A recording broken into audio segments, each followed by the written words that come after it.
ಓಂ ಶಾಂತಿ. ತಾರೀಕು 25/2/2026. ಪ್ರಾತಃ ಮುರಳಿ. ಮಧುರ ಮಕ್ಕಳೇ, ನೀವು ಬ್ರಾಹ್ಮಣರೇ ದೇವತೆಗಳಾಗುತ್ತೀರಿ.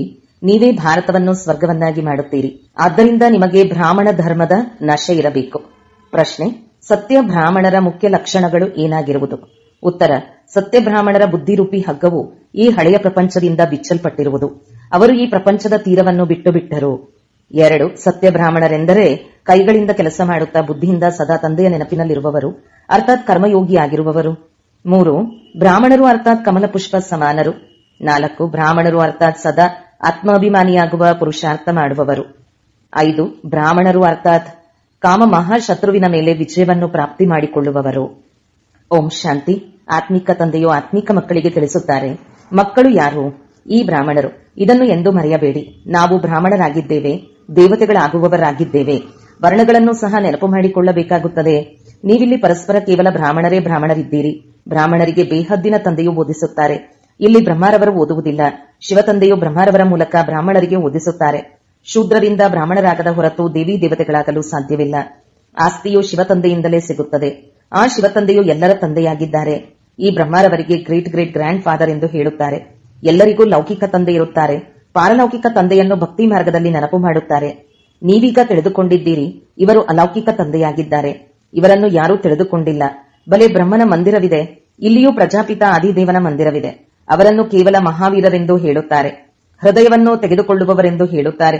ಆದರೆ ಹೃದಯವನ್ನು ಗೆಲ್ಲುವವರು ಶಿವತಂದೆಯಾಗಿದ್ದಾರೆಯೇ ಹೊರತು ಪ್ರಜಾಪಿತ ಆದಿದೇವ ಬ್ರಹ್ಮನಲ್ಲ. ಎಲ್ಲಾ ಆತ್ಮರನ್ನು ಸದಾ ಸುಖಿಯನ್ನಾಗಿ ಮಾಡುವವರು, ಖುಷಿಪಡಿಸುವವರು ಒಬ್ಬರೇ ತಂದೆಯಾಗಿದ್ದಾರೆ. ಇದನ್ನು ಕೇವಲ ನೀವೇ ತಿಳಿದುಕೊಂಡಿದ್ದೀರಿ. ಪ್ರಪಂಚದಲ್ಲಂತೂ ಮನುಷ್ಯರು ಏನೂ ತಿಳಿದುಕೊಂಡಿಲ್ಲ. ಕನಿಷ್ಠ ಬುದ್ಧಿ ಉಳ್ಳವರಾಗಿದ್ದಾರೆ. ನಾವು ಬ್ರಾಹ್ಮಣರೇ ಶಿವತಂದೆಯಿಂದ ಆಸ್ತಿಯನ್ನು ಪಡೆದುಕೊಳ್ಳುತ್ತಿದ್ದೇವೆ. ನೀವು ಸಹ ಇದನ್ನು ಪದೇ ಪದೇ ಮರೆತು ಹೋಗುತ್ತೀರಿ. ನೆನಪು ಅತಿ ಸಹಜವಾಗಿದೆ. ಯೋಗ ಶಬ್ದವನ್ನು ಸನ್ಯಾಸಿಗಳು ಇಟ್ಟಿದ್ದಾರೆ. ನೀವಂತೂ ತಂದೆಯನ್ನು ನೆನಪು ಮಾಡುತ್ತೀರಿ. ಯೋಗ ಎಂಬುದು ಸಾಮಾನ್ಯ ಶಬ್ದವಾಗಿದೆ. ಇದಕ್ಕೆ ಯೋಗಾಶ್ರಮವೆಂದು ಹೇಳುವುದಿಲ್ಲ. ಏಕೆಂದರೆ ಇಲ್ಲಿ ತಂದೆ ಮತ್ತು ಮಕ್ಕಳು ಕುಳಿತಿದ್ದೀರಿ. ಬೇಹದ್ದಿನ ತಂದೆಯನ್ನು ನೆನಪು ಮಾಡುವುದು ಮಕ್ಕಳ ಕರ್ತವ್ಯವಾಗಿದೆ. ನಾವು ಬ್ರಾಹ್ಮಣರಾಗಿದ್ದೇವೆ. ಬ್ರಹ್ಮರವರ ಮೂಲಕ ತಂದೆಯಿಂದ ಆಸ್ತಿಯನ್ನು ಪಡೆಯುತ್ತಿದ್ದೇವೆ. ಆದ್ದರಿಂದ ಶಿವತಂದೆಯು ತಿಳಿಸುತ್ತಾರೆ, ಎಷ್ಟು ಸಾಧ್ಯವೋ ನೆನಪು ಮಾಡುತ್ತಾ ಇರಿ. ಬಲೆ ಚಿತ್ರವನ್ನು ಇಟ್ಟುಕೊಳ್ಳಿ, ಆಗ ನೆನಪಿರುವುದು, ನಾವು ಬ್ರಾಹ್ಮಣರಾಗಿದ್ದೇವೆ, ತಂದೆಯಿಂದ ಆಸ್ತಿಯನ್ನು ಪಡೆದುಕೊಳ್ಳುತ್ತೇವೆ. ಬ್ರಾಹ್ಮಣರು ಎಂದಾದರೂ ತಮ್ಮ ಜಾತಿಯನ್ನು ಮರೆಯುತ್ತಾರೆಯೇ? ನೀವು ಶೂದ್ರರ ಸಂಘದಲ್ಲಿ ಬರುವುದರಿಂದ ಬ್ರಾಹ್ಮಣತನವನ್ನು ಮರೆತು ಹೋಗುತ್ತೀರಿ. ಬ್ರಾಹ್ಮಣರಂತೂ ದೇವತೆಗಳಿಗಿಂತ ಶ್ರೇಷ್ಠರಾಗಿದ್ದಾರೆ. ಏಕೆಂದರೆ ನೀವು ಬ್ರಾಹ್ಮಣರೇ ಜ್ಞಾನಪೂರ್ಣರಾಗಿದ್ದೀರಿ. ಭಗವಂತನಿಗೆ ಸರ್ವಜ್ಞನೆಂದು ಹೇಳುತ್ತಾರೆ. ಅದರ ಅರ್ಥವನ್ನು ತಿಳಿದುಕೊಂಡಿಲ್ಲ. ಅವರು ಎಲ್ಲರ ಹೃದಯಗಳಲ್ಲಿ ಏನಿದೆ ಎಂಬುದನ್ನು ಕುಳಿತು ನೋಡುತ್ತಾರೆಂದಲ್ಲ. ಸರ್ವಜ್ಞನೆಂದರೆ ಅವರಿಗೆ ಸೃಷ್ಟಿಯ ಆದಿಮಧ್ಯ ಅಂತ್ಯದ ಜ್ಞಾನವಿದೆ. ಅವರು ಬೀಜರೂಪನಾಗಿದ್ದಾರೆ. ವೃಕ್ಷದ ಆದಿಮಧ್ಯ ಅಂತ್ಯವನ್ನು ತಿಳಿದುಕೊಂಡಿದ್ದಾರೆ. ಅಂದ ಮೇಲೆ ಇಂತಹ ತಂದೆಯನ್ನು ಬಹಳ ನೆನಪು ಮಾಡಬೇಕು.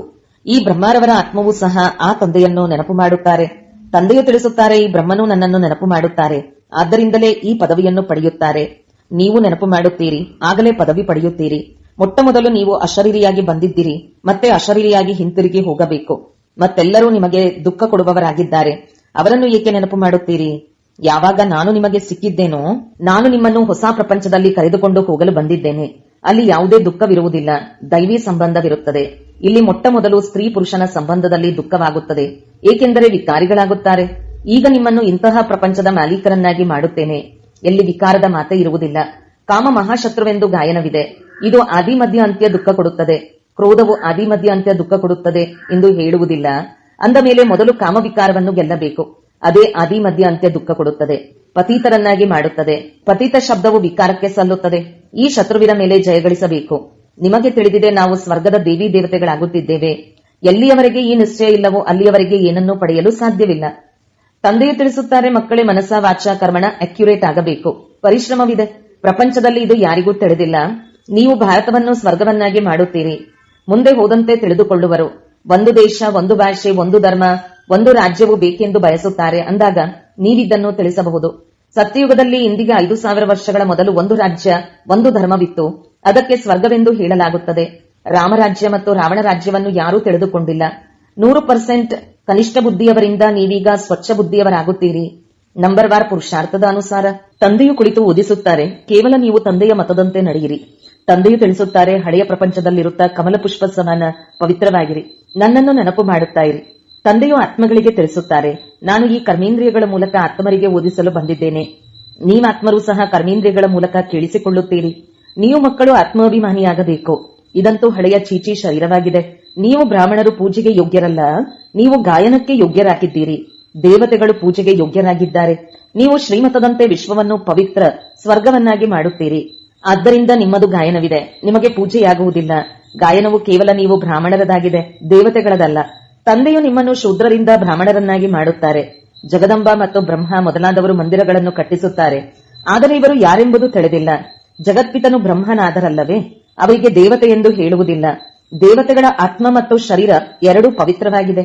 ಈಗ ನಿಮ್ಮ ಆತ್ಮವು ಪವಿತ್ರವಾಗಿ ಬಿಡುತ್ತದೆ, ಪವಿತ್ರ ಶರೀರವಿಲ್ಲ. ನೀವೀಗ ಈಶ್ವರನ ಮತದಂತೆ ಭಾರತವನ್ನು ಸ್ವರ್ಗವನ್ನಾಗಿ ಮಾಡುತ್ತಿದ್ದೀರಿ. ನೀವು ಸ್ವರ್ಗಕ್ಕೆ ಯೋಗ್ಯರಾಗುತ್ತಿದ್ದೀರಿ. ಖಂಡಿತವಾಗಿ ಸತೋಪ್ರಧಾನರಾಗಬೇಕು. ಕೇವಲ ನೀವು ಬ್ರಾಹ್ಮಣರಿಗೆ ತಂದೆಯು ಓದಿಸುತ್ತಾರೆ. ಬ್ರಾಹ್ಮಣರ ವೃಕ್ಷವು ವೃದ್ಧಿಯಾಗುತ್ತಾ ಇರುವುದು. ಬ್ರಾಹ್ಮಣರು ಯಾರು ಪಕ್ಕ ಆಗಿ ಬಿಡುವರು, ಅವರೇ ಹೋಗಿ ಮತ್ತೆ ದೇವತೆಗಳಾಗುವರು. ಇದು ಹೊಸ ವೃಕ್ಷವಾಗಿದೆ. ಮಾಯೆಯ ಬಿರುಗಾಳಿಗಳು ಬರುತ್ತವೆ. ಸತ್ಯಯುಗದಲ್ಲಿ ಯಾವುದೇ ಬಿರುಗಾಳಿ ಬರುವುದಿಲ್ಲ. ಇಲ್ಲಿ ಮಾಯೆಯು ತಂದೆಯ ನೆನಪಿನಲ್ಲಿರಲು ಬಿಡುವುದಿಲ್ಲ. ನಾವು ತಂದೆಯ ನೆನಪಿನಲ್ಲಿರಬೇಕು. ತಮೋಪ್ರಧಾನರಿಂದ ಸತೋಪ್ರಧಾನರಾಗಬೇಕೆಂದು ಬಯಸುತ್ತೀರಿ. ಎಲ್ಲವೂ ನೆನಪಿನ ಆಧಾರದ ಮೇಲಿದೆ. ಭಾರತದ ಪ್ರಾಚೀನ ಯೋಗವು ಪ್ರಸಿದ್ಧವಾಗಿದೆ. ಪ್ರಾಚೀನ ಯೋಗವನ್ನು ಯಾರಾದರೂ ಬಂದು ಕಲಿಸಲಿ ಎಂದು ವಿದೇಶದವರು ಬಯಸುತ್ತಾರೆ. ಈಗ ಯೋಗವು ಎರಡು ಪ್ರಕಾರದ್ದಾಗಿದೆ.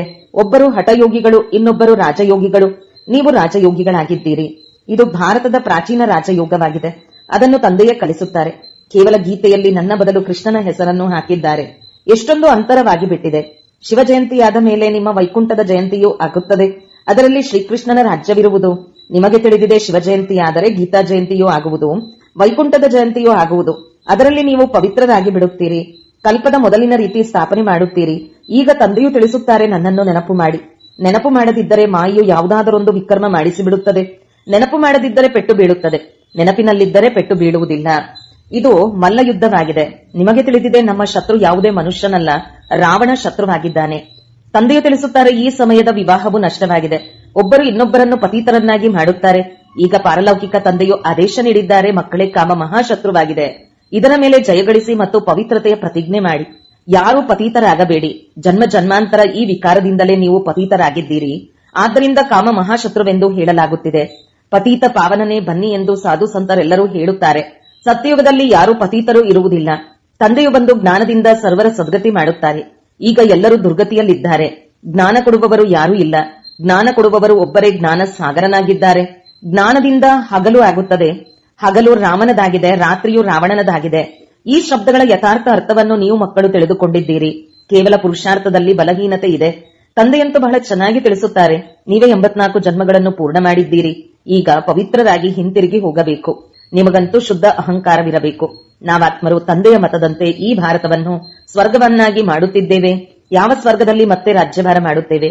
ಎಷ್ಟು ಪರಿಶ್ರಮ ಪಡುವಿರೋ ಅಷ್ಟು ಪದವಿಯನ್ನು ಪಡೆಯುತ್ತೀರಿ. ರಾಜಾರಾಣಿಯಾದರೂ ಆಗಿ, ಪ್ರಜೆಯಾದರೂ ಆಗಿ. ರಾಜಾರಾಣಿ ಹೇಗಾಗುತ್ತಾರೆ ಎಂಬುದನ್ನು ನೋಡುತ್ತಿದ್ದೀರಿ. ಫಾಲೋ ಫಾದರ್ ಎಂಬ ಗಾಯನವಿದೆ. ಅದು ಈಗಿನ ಮಾತಾಗಿದೆ. ಲೌಕಿಕ ಸಂಬಂಧಕ್ಕಾಗಿ ಈ ರೀತಿ ಹೇಳಲಾಗುವುದಿಲ್ಲ. ಈ ತಂದೆಯು ಮತ ಕೊಡುತ್ತಾರೆ, ನನ್ನೊಬ್ಬನನ್ನೇ ನೆನಪು ಮಾಡಿದರೆ ನಿಮ್ಮ ವಿಕರ್ಮಗಳು ವಿನಾಶ ಆಗುವುವು. ನೀವು ತಿಳಿದುಕೊಂಡಿದ್ದೀರಿ, ನಾವೀಗ ಶ್ರೀಮತದಂತೆ ನಡೆಯುತ್ತೇವೆ, ಅನೇಕರ ಸೇವೆ ಮಾಡುತ್ತೇವೆ. ಮಕ್ಕಳು ತಂದೆಯ ಬಳಿ ಬಂದಾಗ ಶಿವ ತಂದೆಯು ಜ್ಞಾನದಿಂದ ಖುಷಿಪಡಿಸುತ್ತಾರೆ. ಅದನ್ನು ಇವರು ಬ್ರಹ್ಮ ಕಲಿಯುತ್ತಾರಲ್ಲವೇ. ಶಿವ ತಂದೆಯು ತಿಳಿಸುತ್ತಾರೆ, ನಾನು ಮುಂಚಾನೆ ಬರುತ್ತೇನೆ. ನಂತರ ಯಾರೇ ಮಿಲನ ಮಾಡಲು ಬಂದರೂ ಸಹ ಇವರು ತಿಳಿಸಿಕೊಡುವುದಿಲ್ಲವೇ. ಬಾಬಾ ತಾವು ಬಂದು ತಿಳಿಸಿ, ನಾನು ತಿಳಿಸುವುದಿಲ್ಲವೆಂದು ಹೇಳುತ್ತಾರೆಯೇ. ಇವು ಬಹಳ ಗುಹ್ಯವಾದ ಮಾತುಗಳಾಗಿವೆ.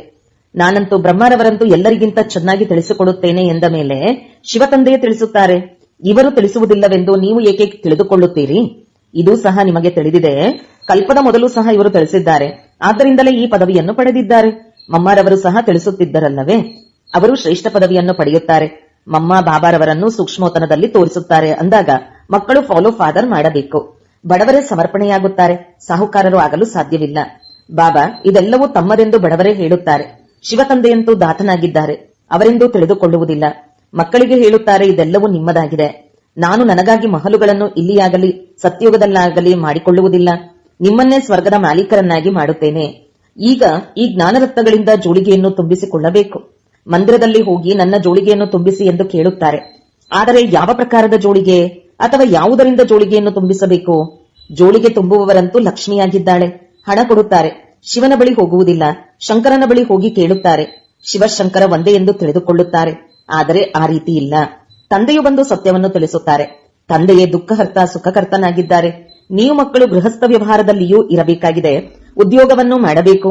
ಪ್ರತಿಯೊಬ್ಬರು ತಮಗಾಗಿ ಸಲಹೆ ಕೇಳುತ್ತಾರೆ, ಬಾಬಾ ನಾವು ಈ ಮಾತಿನಲ್ಲಿ ಸುಳ್ಳು ಹೇಳಬೇಕಾಗುತ್ತದೆ ಎಂದು. ತಂದೆಯು ಪ್ರತಿಯೊಬ್ಬರ ನಾಡಿ ನೋಡಿ ಸಲಹೆ ಕೊಡುತ್ತಾರೆ. ಏಕೆಂದರೆ ತಂದೆಯು ತಿಳಿದುಕೊಳ್ಳುತ್ತಾರೆ, ಒಂದು ವೇಳೆ ನಾನು ಹೇಳಿ ಅದನ್ನು ಮಕ್ಕಳು ಮಾಡಲು ಆಗದಿದ್ದರೆ ಅಂತಹ ಸಲಹೆಯನ್ನಾದರೂ ಏಕೆ ಕೊಡಬೇಕು. ಆದ್ದರಿಂದ ಅವರು ಮಾಡಲು ಸಾಧ್ಯವಾಗುವಂತೆ ನಾಡಿಯನ್ನು ನೋಡಿ ಸಲಹೆ ಕೊಡಲಾಗುತ್ತದೆ. ನಾನು ಹೇಳಿ ಮಕ್ಕಳು ಮಾಡದಿದ್ದರೆ ಉಲ್ಲಂಘನೆ ಮಾಡುವವರ ಸಾಲಿನಲ್ಲಿ ಬಂದು ಬಿಡುವರು. ಪ್ರತಿಯೊಬ್ಬರದು ತಮ್ಮ ತಮ್ಮದೇ ಆದ ಲೆಕ್ಕಾಚಾರವಿದೆ. ಸರ್ಜನ್ ಒಬ್ಬರೇ ಆಗಿದ್ದಾರೆ, ಅವರ ಬಳಿ ಬರಬೇಕು. ಅವರು ಪೂರ್ಣ ಸಲಹೆ ನೀಡುತ್ತಾರೆ, ಎಲ್ಲವನ್ನೂ ಹೇಳಬೇಕು. ಬಾಬಾ ನಾವು ಈ ಪರಿಸ್ಥಿತಿಯಲ್ಲಿ ನಾವು ಹೇಗೆ ನಡೆಯಬೇಕು, ಈಗ ಏನು ಮಾಡುವುದು. ತಂದೆಯು ಸ್ವರ್ಗದಲ್ಲಂತೂ ಕರೆದುಕೊಂಡು ಹೋಗುತ್ತಾರೆ. ನಿಮಗೆ ತಿಳಿದಿದೆ, ನಾವು ಸ್ವರ್ಗವಾಸಿಗಳಾಗುವವರಿದ್ದೇವೆ. ಈಗ ಸಂಗಮ ಯುಗ ವಾಸಿಗಳಾಗಿದ್ದೇವೆ. ನೀವೀಗ ನರಕದಲ್ಲಿಯೂ ಇಲ್ಲ, ಸ್ವರ್ಗದಲ್ಲಿಯೂ ಇಲ್ಲ. ಯಾರ್ಯಾರು ಬ್ರಾಹ್ಮಣರಾಗುವರೋ ಅವರ ಬುದ್ಧಿಯ ಹಗ್ಗವು ಈ ಚೀಚಿ ಪ್ರಪಂಚದಿಂದ ಬಿಚ್ಚಲ್ಪಟ್ಟಿದೆ. ನೀವು ಕಲಿಯುಗಿ ಪ್ರಪಂಚದ ತೀರವನ್ನು ಬಿಟ್ಟು ಬಿಟ್ಟಿದ್ದೀರಿ. ಕೆಲವು ಬ್ರಾಹ್ಮಣರು ನೆನಪಿನ ಯಾತ್ರೆಯಲ್ಲಿ ತೀಕ್ಷ್ಣವಾಗಿ ಹೋಗುತ್ತಿದ್ದಾರೆ, ಕೆಲವರು ಕಡಿಮೆ. ಕೆಲವರಂತೂ ಕೈಯನ್ನು ಬಿಟ್ಟು ಬಿಡುತ್ತಾರೆ, ಮತ್ತೆ ಕಲಿಯುಗದಲ್ಲಿ ಹೊರಟು ಹೋಗುತ್ತಾರೆ. ನಿಮಗೆ ತಿಳಿದಿದೆ, ಅಂಬಿಗನು ಈಗ ನಮ್ಮನ್ನು ಕರೆದುಕೊಂಡು ಹೋಗುತ್ತಿದ್ದಾರೆ. ಆ ಯಾತ್ರೆಯಂತೂ ಅನೇಕ ಪ್ರಕಾರವಾಗಿದೆ. ನಿಮ್ಮದು ಒಂದೇ ಯಾತ್ರೆಯಾಗಿದೆ. ಇದು ಬಹಳ ಭಿನ್ನವಾದ ಯಾತ್ರೆಯಾಗಿದೆ. ಆ ಬಿರುಗಾಳಿಗಳು ಬರುತ್ತವೆ, ನೆನಪನ್ನು ತುಂಡರಿಸುತ್ತವೆ. ಈ ನೆನಪಿನ ಯಾತ್ರೆಯನ್ನು ಚೆನ್ನಾಗಿ ಪಕ್ಕಾ ಮಾಡಿಕೊಳ್ಳಿ, ಪರಿಶ್ರಮ ಪಡಿ. ನೀವು ಕರ್ಮಯೋಗಿಯಾಗಿದ್ದೀರಿ. ಎಷ್ಟು ಸಾಧ್ಯವೋ ಕೈ ಕೆಲಸ ಮಾಡುತ್ತಿರಲಿ. ಬುದ್ಧಿಯು ತಂದೆಯನ್ನು ನೆನಪು ಮಾಡಲಿ. ಅರ್ಧಕಲ್ಪ ನೀವು ಪ್ರಿಯತಮೆಯರು ಪ್ರಿಯತಮನನ್ನು ನೆನಪು ಮಾಡುತ್ತಾ ಬಂದಿದ್ದೀರಿ. ಬಾಬಾ ಬಹಳ ದುಃಖವಿದೆ, ಈಗ ನಮ್ಮನ್ನು ಸುಖಧಾಮದ ಮಾಲೀಕರನ್ನಾಗಿ ಮಾಡಿ. ನೆನಪಿನ ಯಾತ್ರೆಯಲ್ಲಿದ್ದಾಗ ನಿಮ್ಮ ಪಾಪಗಳು ಸಮಾಪ್ತಿಯಾಗುತ್ತದೆ. ನೀವೇ ಸ್ವರ್ಗದ ಆಸ್ತಿಯನ್ನು ಪಡೆದಿದ್ದೀರಿ, ಈಗ ಕಳೆದುಕೊಂಡಿದ್ದೀರಿ. ಭಾರತವು ಸ್ವರ್ಗವಾಗಿತ್ತು, ಆದ್ದರಿಂದಲೇ ಪ್ರಾಚೀನ ಭಾರತವೆಂದು ಹೇಳುತ್ತಾರೆ. ಭಾರತಕ್ಕೆ ಬಹಳ ಮಾನ್ಯತೆಯನ್ನು ಕೊಡುತ್ತಾರೆ. ಎಲ್ಲದಕ್ಕಿಂತ ದೊಡ್ಡದೂ ಆಗಿದೆ, ಎಲ್ಲದಕ್ಕಿಂತ ಹಳೆಯದೂ ಆಗಿದೆ. ಈಗಂತೂ ಭಾರತವು ಎಷ್ಟೊಂದು ಬಡದೇಶವಾಗಿದೆ. ಆದ್ದರಿಂದ ಎಲ್ಲರೂ ಇದಕ್ಕೆ ಸಹಯೋಗ ನೀಡುತ್ತಾರೆ. ಅವರಂತೂ ತಿಳಿದುಕೊಳ್ಳುತ್ತಾರೆ, ನಮ್ಮ ಬಳಿ ಬಹಳ ದವಸ ಧಾನ್ಯಗಳಾಗಿ ಬಿಡುವುದು, ಎಲ್ಲಿಂದಲೂ ತರಿಸಬೇಕಾಗುವುದಿಲ್ಲ. ಆದರೆ ಇದನ್ನಂತೂ ನೀವು ತಿಳಿದುಕೊಂಡಿದ್ದೀರಿ, ವಿನಾಶವಂತೂ ಸಮ್ಮುಖದಲ್ಲಿ ನಿಂತಿದೆ. ಯಾರು ಇದನ್ನು ಚೆನ್ನಾಗಿ ತಿಳಿದುಕೊಂಡಿದ್ದಾರೆಯೋ ಅವರಿಗೆ ಒಳಗೆ ಬಹಳ ಖುಷಿ ಇರುತ್ತದೆ. ಪ್ರದರ್ಶಿನಿಯಲ್ಲಿ ಎಷ್ಟೊಂದು ಮಂದಿ ಬರುತ್ತಾರೆ, ನೀವು ಸತ್ಯವನ್ನು ಹೇಳುತ್ತೀರೆಂದು ಹೇಳುತ್ತಾರೆ. ಆದರೆ ಇದನ್ನು ತಿಳಿದುಕೊಳ್ಳಬೇಕು, ನಾವು ತಂದೆಯಿಂದ ಆಸ್ತಿಯನ್ನು ಪಡೆದುಕೊಳ್ಳಬೇಕು. ಇದು ಬುದ್ಧಿಯಲ್ಲಿ ಕುಳಿತುಕೊಳ್ಳುವುದಿಲ್ಲ. ಇಲ್ಲಿಂದ ಹೊರಗೆ ಹೋದ ಕೂಡಲೇ ಸಮಾಪ್ತಿ. ನಿಮಗೆ ತಿಳಿದಿದೆ, ತಂದೆಯು ನಮ್ಮನ್ನು ಸ್ವರ್ಗದಲ್ಲಿ ಕರೆದುಕೊಂಡು ಹೋಗುತ್ತಾರೆ. ಅಲ್ಲಿ ಗರ್ಭ ಜೈಲಿನಲ್ಲಾಗಲಿ ಸ್ಥೂಲವಾದ ಜೈಲಿನಲ್ಲಾಗಲಿ ಹೋಗುವುದಿಲ್ಲ. ಈಗ ಜೈಲಿನ ಯಾತ್ರೆಯೂ ಸಹ ಎಷ್ಟೊಂದು ಸಹಜವಾಗಿ ಬಿಟ್ಟಿದೆ. ಸತ್ಯಯುಗದಲ್ಲಿ ಎಂದೂ ಜೈಲಿನ ಮುಖವನ್ನು ನೋಡುವುದಕ್ಕೆ ಸಾಧ್ಯವಿಲ್ಲ. ಎರಡೂ ಜೈಲುಗಳು ಇರುವುದಿಲ್ಲ. ಇಲ್ಲಿ ಇದೆಲ್ಲವೂ ಮಾಯೆಯ ಆಡಂಬರವಾಗಿದೆ. ದೊಡ್ಡ ದೊಡ್ಡವರನ್ನು ಹೇಗೆ ಸಮಾಪ್ತಿ ಮಾಡಿಬಿಡುತ್ತಾರೆ. ಇಂದು ಬಹಳ ಮರ್ಯಾದೆ ಕೊಡುತ್ತಿದ್ದಾರೆ, ನಾಳೆ ಮರ್ಯಾದೆಯೇ ಸಮಾಪ್ತಿ. ಇಂದು ಪ್ರತಿಯೊಂದು ಮಾತು ಬಹಳ ಶೀಘ್ರವಾಗಿ ಆಗುತ್ತಿದೆ. ಮೃತ್ಯುವು ಆಕಸ್ಮಿಕವಾಗಿ ಆಗುತ್ತಿರುತ್ತದೆ. ಸತ್ಯಯುಗದಲ್ಲಿ ಇಂತಹ ಯಾವುದೇ ಉಪದ್ರವಗಳು ಇರುವುದಿಲ್ಲ. ಮುಂದೆ ಹೋದಂತೆ ನೋಡುವಿರಿ ಏನಾಗುತ್ತದೆ ಎಂದು. ಬಹಳ ಭಯಂಕರವಾದ ದೃಶ್ಯಗಳಿರುವುದು. ನೀವು ಮಕ್ಕಳು ಸಾಕ್ಷಾತ್ಕಾರವನ್ನು ಮಾಡಿದ್ದೀರಿ. ಮಕ್ಕಳಿಗಾಗಿ ಮುಖ್ಯವಾದದ್ದು ನೆನಪಿನ ಯಾತ್ರೆ ಆಗಿದೆ. ಒಳ್ಳೆಯದು. ಮಧುರಾತಿ ಮಧುರ ಅಗಲಿ ಹೋಗಿ ಮರಳಿ ಸಿಕ್ಕಿರುವ ಮಕ್ಕಳ ಪ್ರತಿ ಮಾತಾಪಿತಾ ಬಾಪ್ ದಾದಾರವರ ನೆನಪು, ಪ್ರೀತಿ ಹಾಗೂ ಸುಪ್ರಭಾತ. ಆತ್ಮೀಯ ಮಕ್ಕಳಿಗೆ ಆತ್ಮೀಯ ತಂದೆಯ ನಮಸ್ತೆ. ಧಾರಣೆಗಾಗಿ ಮುಖ್ಯ ಸಾರ: 1. ಮನಸ ವಾಚ ಕರ್ಮಣ ಬಹಳ ಬಹಳ ಅಕ್ಯುರೇಟ್ ಆಗಬೇಕು. ಬ್ರಾಹ್ಮಣರಾಗಿ ಯಾವುದೇ ಶೂದ್ರರ ಕರ್ಮವನ್ನು ಮಾಡಬಾರದು. 2. ತಂದೆಯಿಂದ ಯಾವ ಸಲಹೆ ಸಿಗುತ್ತದೆಯೋ ಅದರಂತೆಯೇ ಸಂಪೂರ್ಣ ನಡೆದು ಆಜ್ಞಾಕಾರಿಗಳಾಗಬೇಕು. ಕರ್ಮಯೋಗಿಯಾಗಿ ಪ್ರತಿ ಕಾರ್ಯ ಮಾಡಬೇಕು. ಜ್ಞಾನರತ್ನಗಳಿಂದ ಸರ್ವರ ಜೋಳಿಗೆಯನ್ನು ತುಂಬಿಸಬೇಕಾಗಿದೆ. ವರದಾನ: ಡಬಲ್ ಲೈಟ್ ಆಗಿದ್ದು ಕರ್ಮಾತೀತ ಸ್ಥಿತಿಯ ಅನುಭವ ಮಾಡುವಂತಹ ಕರ್ಮಯೋಗಿ ಭವ. ಹೇಗೆ ಕರ್ಮದಲ್ಲಿ ಬರುವುದು ಸ್ವಾಭಾವಿಕ ಆಗಿದೆಯೋ ಹಾಗೆಯೇ ಕರ್ಮಾತೀತರು ಆಗುವುದು ಸಹ ಸ್ವಾಭಾವಿಕವಾಗಲಿ. ಇದಕ್ಕೆ ಡಬಲ್ ಲೈಟ್ ಆಗಿರಬೇಕು. ಡಬಲ್ ಲೈಟ್ ಆಗುವುದಕ್ಕಾಗಿ ಕರ್ಮವನ್ನು ಮಾಡುತ್ತಿದ್ದರೂ ಸ್ವಯಂವನ್ನು ನಿಮಿತ್ತನೆಂದು ತಿಳಿಯಿರಿ ಮತ್ತು ಆತ್ಮಿಕ ಸ್ಥಿತಿಯಲ್ಲಿರುವ ಅಭ್ಯಾಸ ಮಾಡಿರಿ. ಇವೆರಡೂ ಮಾತುಗಳಲ್ಲಿಯೇ ಗಮನವನ್ನು ಇಟ್ಟುಕೊಳ್ಳುವುದರಿಂದ ಸೆಕೆಂಡಿನಲ್ಲಿ ಕರ್ಮಾತೀತ, ಸೆಕೆಂಡಿನಲ್ಲಿ ಕರ್ಮಯೋಗಿ ಆಗಿಬಿಡುವಿರಿ. ನಿಮಿತ್ತವಷ್ಟೇ ಕರ್ಮ ಮಾಡುವುದಕ್ಕಾಗಿ ಕರ್ಮಯೋಗಿಯಾಗಿರಿ, ನಂತರ ಕರ್ಮಾತೀತ ಸ್ಥಿತಿಯ ಅನುಭವ ಮಾಡಿರಿ. ಸ್ಲೋಗನ್: ಯಾರ ಹೃದಯ ವಿಶಾಲವಾಗಿದೆಯೋ ಅವರಿಗಾಗಿ ಅಸಂಭವ ಕಾರ್ಯವೂ ಸಂಭವ ಆಗುವುದು. ಅವ್ಯಕ್ತ ಸೂಚನೆ: ಏಕತೆ ಮತ್ತು ವಿಶ್ವಾಸದ ಗುಣಲಕ್ಷಣಗಳ ಮೂಲಕ ಸಫಲತಾ ಸಂಪನ್ನರು ಆಗಿರಿ. ನಿಮ್ಮಲ್ಲಿ ಏನು ವಿಶೇಷತೆಗಳಿದೆಯೋ ಅವುಗಳನ್ನು ಮುಂದಿಟ್ಟುಕೊಳ್ಳಿ, ಬಲಹೀನತೆಗಳನ್ನಲ್ಲ. ಆಗ ನಿಮಗೆ ನಿಮ್ಮ ಮೇಲೆ ವಿಶ್ವಾಸವಿರುವುದು. ಬಲಹೀನತೆಗಳ ಮಾತನ್ನು ಹೆಚ್ಚು ಯೋಚಿಸಬೇಡಿ, ಆಗ ಸದಾ ಖುಷಿಯಲ್ಲಿ ಮುಂದುವರಿಯುತ್ತಿರುವಿರಿ. ಪ್ರಾಕ್ಟಿಕಲ್ನಲ್ಲಿ ಅನೇಕ ದೇಶ, ಅನೇಕ ಭಾಷೆ, ಅನೇಕ ರೂಪ, ಬಣ್ಣ, ಆದರೆ ಅನೇಕತೆಯಲ್ಲಿಯೂ ಎಲ್ಲರ ಹೃದಯದಲ್ಲಿ ಏಕತೆ ಇದೆ ಅಲ್ಲವೇ? ಏಕೆಂದರೆ ಹೃದಯದಲ್ಲಿ ಒಬ್ಬ ತಂದೆ ಇದ್ದಾರೆ. ಒಂದು ಶ್ರೀಮತದಂತೆ ನಡೆಯುವಂತಹವರಾಗಿರಲಿ. ಅನೇಕ ಭಾಷೆಗಳಿರುತ್ತಾ ಮನಸ್ಸಿನ ಗೀತೆ, ಮನಸ್ಸಿನ ಭಾಷೆ ಒಂದೇ ಆಗಿರಲಿ. ಓಂ ಶಾಂತಿ.